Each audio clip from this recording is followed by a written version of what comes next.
O assunto de hoje vai ser o sistema endócrino. Então hoje a gente vai conhecer o sistema que controla todo o metabolismo do nosso corpo.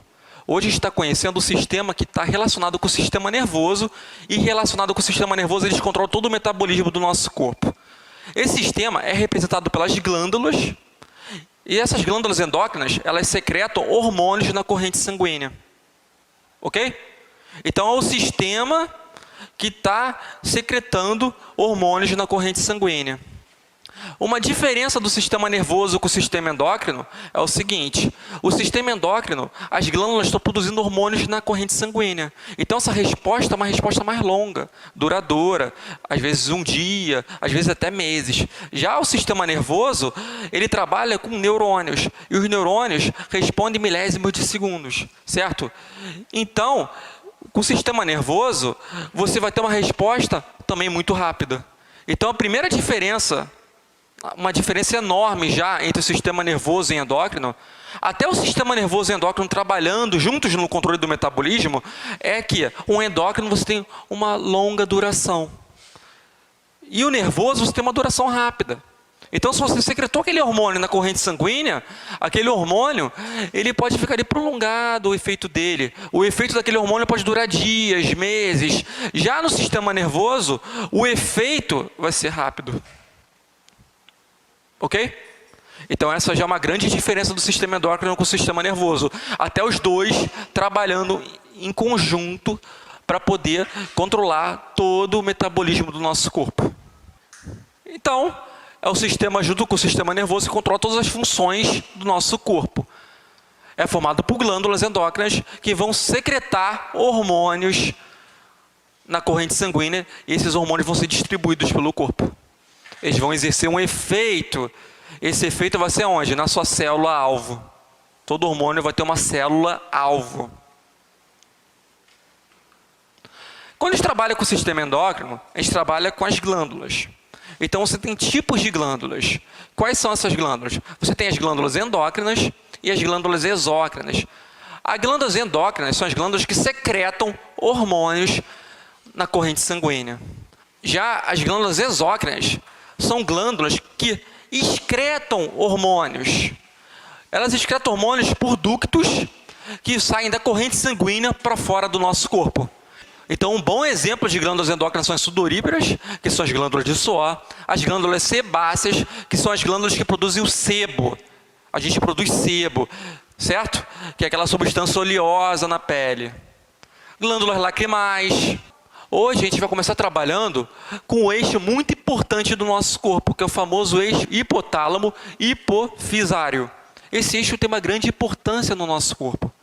É um eixo que tem trabalho entre uma associação entre a hipófise e o hipotálamo. O hipotálamo ele trabalha como sensor no nosso corpo.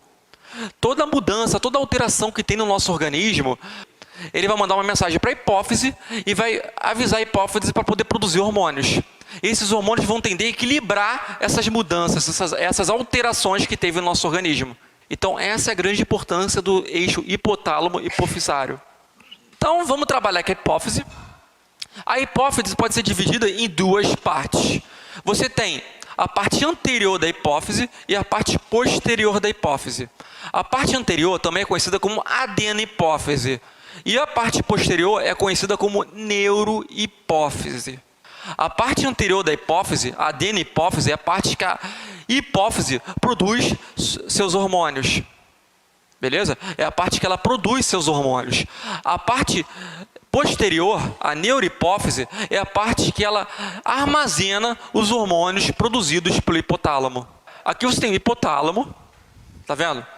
E aqui você tem a hipófise. Eles estão associados por vários neurônios. Aqui está a parte anterior da hipófise e aqui está a parte posterior da hipófise. Ok? Fazendo parte do quê? Do sistema nervoso central. Então, uma associação de neurônios, de neurônios que fazem parte do sistema nervoso central. A hipófise também é conhecida como glândula mestra. O que significa a hipófise ser uma glândula mestra? Porque ela controla a maioria das glândulas endócrinas do nosso corpo. Beleza?